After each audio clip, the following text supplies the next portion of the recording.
Salutations les amis. Aujourd'hui, pendant notre temps ensemble, j'aimerais partager une histoire avec vous. C'est une histoire personnelle.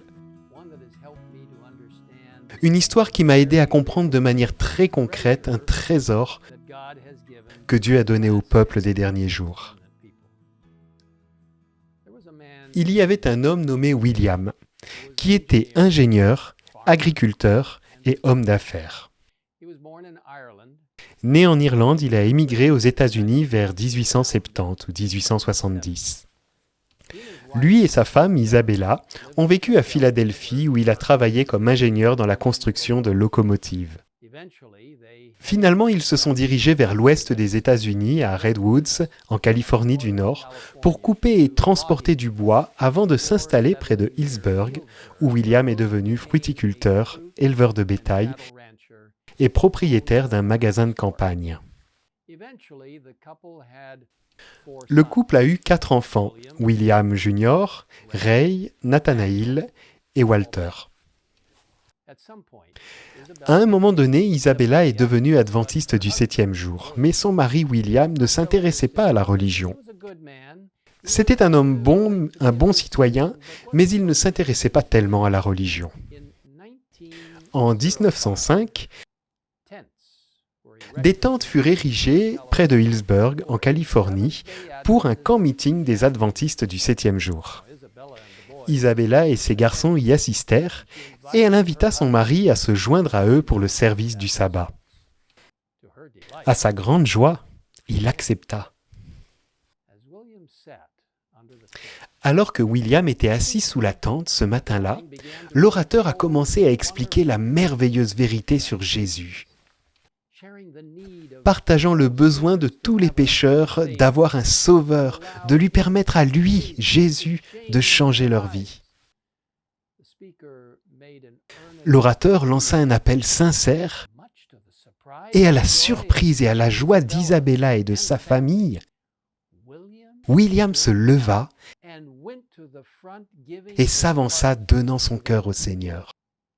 Il étudia ce précieux message de la venue du Christ pendant 1 an. Il ferma son magasin le jour du sabbat, faisant confiance à Dieu pour l'avenir. Il se fit baptiser, devenant plus tard un ancien de l'église adventiste du 7e jour de Hillsburg. Christ avait changé sa vie. Vous voyez, William et Isabella Wilson étaient mes arrière-grands-parents. Et l'orateur qui avait prêché si sérieusement sur Jésus ce sabbat matin était Ellen White. Après la mort de James White, Ellen White était installée à Hillsburg et avait vécu près de Hillsburg College, qui deviendra plus tard le Pacific Union College.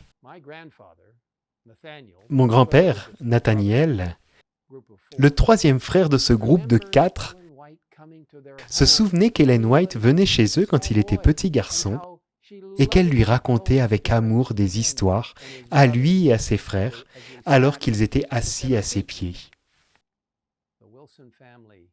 La famille Wilson doit une grande partie de sa connaissance de ce précieux message de la venue du Christ à l'activité directe, pratique et évangélique d'Ellen White.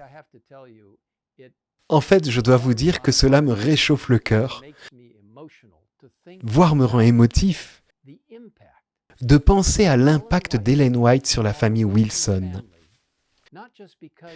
Non seulement pour le rôle prophétique, mais aussi pour avoir permis à Jésus de parler à travers elle pour emmener mon arrière-grand-père au pied de la croix. Et pour nous, en tant que famille, les écrits de l'esprit de prophétie prennent une valeur encore plus personnelle en raison de cette expérience. Et aujourd'hui, je crois de tout mon cœur au ministère prophétique d'Ellen White pour de nombreuses raisons, mais surtout parce que ses écrits élèvent Jésus et la parole de Dieu. Et ils sont si pratiques, si équilibrés. J'aime la parole de Dieu et j'aime l'esprit de prophétie. Notre foi grandit en regardant Jésus qui est le centre de tout ce qui est beau et attirant, a écrit Ellen White. Plus nous contemplons le céleste, moins nous voyons le désirable et l'attirant dans le terrestre. Plus nous fixons continuellement le regard de la foi sur le Christ, en qui sont centrées nos espérances de vie éternelle, plus notre foi grandit. Ce n'est là qu'un des nombreux exemples où Ellen White élève le Christ. Ses écrits sont remplis de messages d'encouragement et d'espoir. Mais qui était Ellen White ?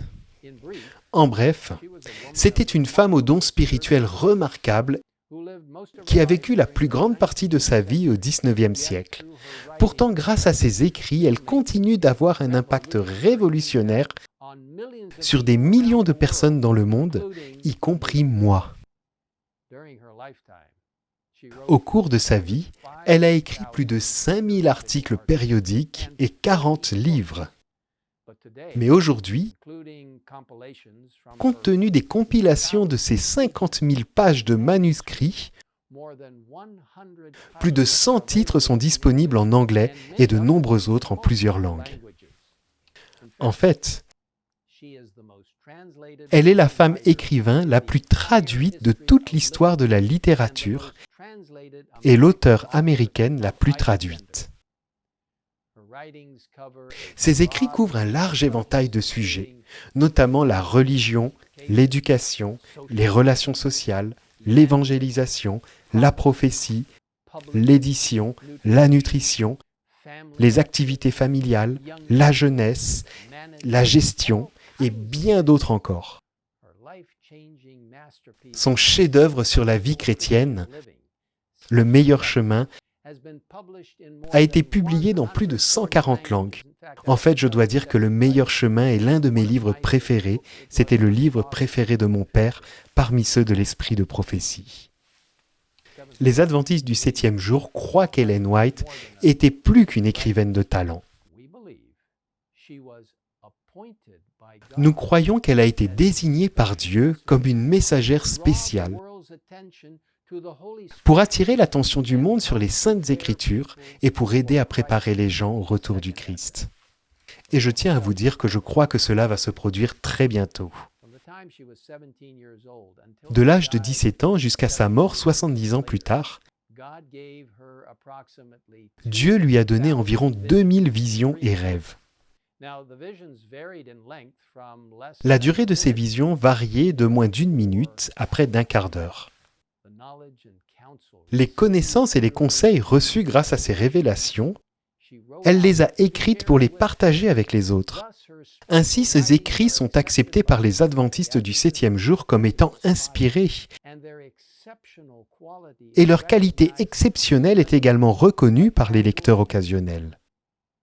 Cependant, comme le dit le livre Seventh-day Adventist Believe, les écrits d'Ellen White ne remplacent pas les Écritures.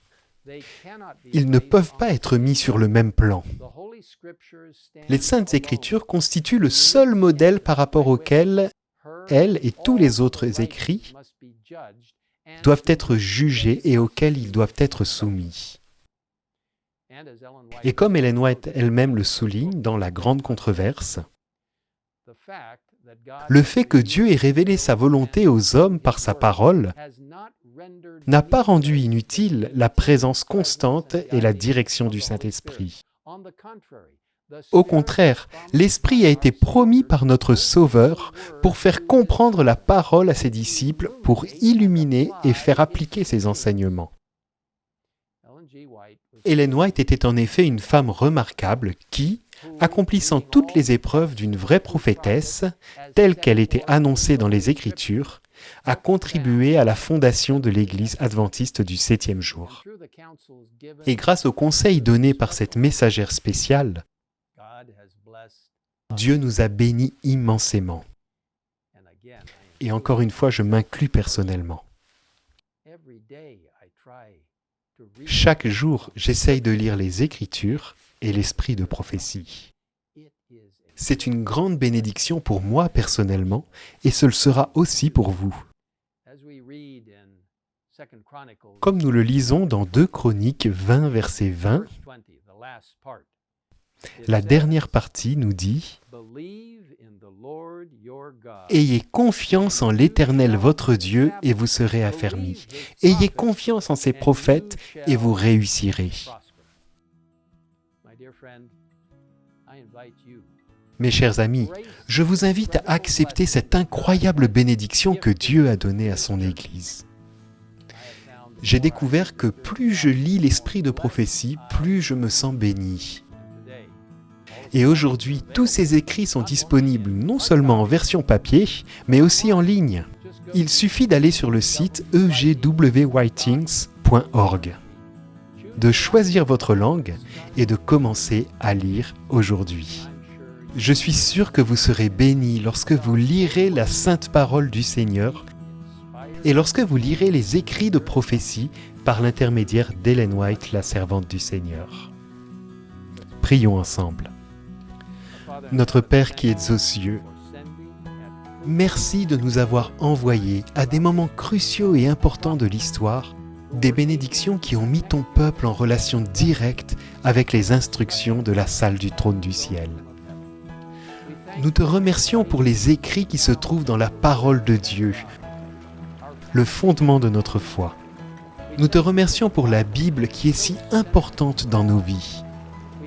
Nous te remercions pour ses enseignements, pour sa compréhension prophétique, pour son éclairage sur la façon de vivre la vie en abondance, pour le récit des merveilleuses œuvres du Christ pendant qu'il était ici sur cette terre et pour la promesse de son retour imminent.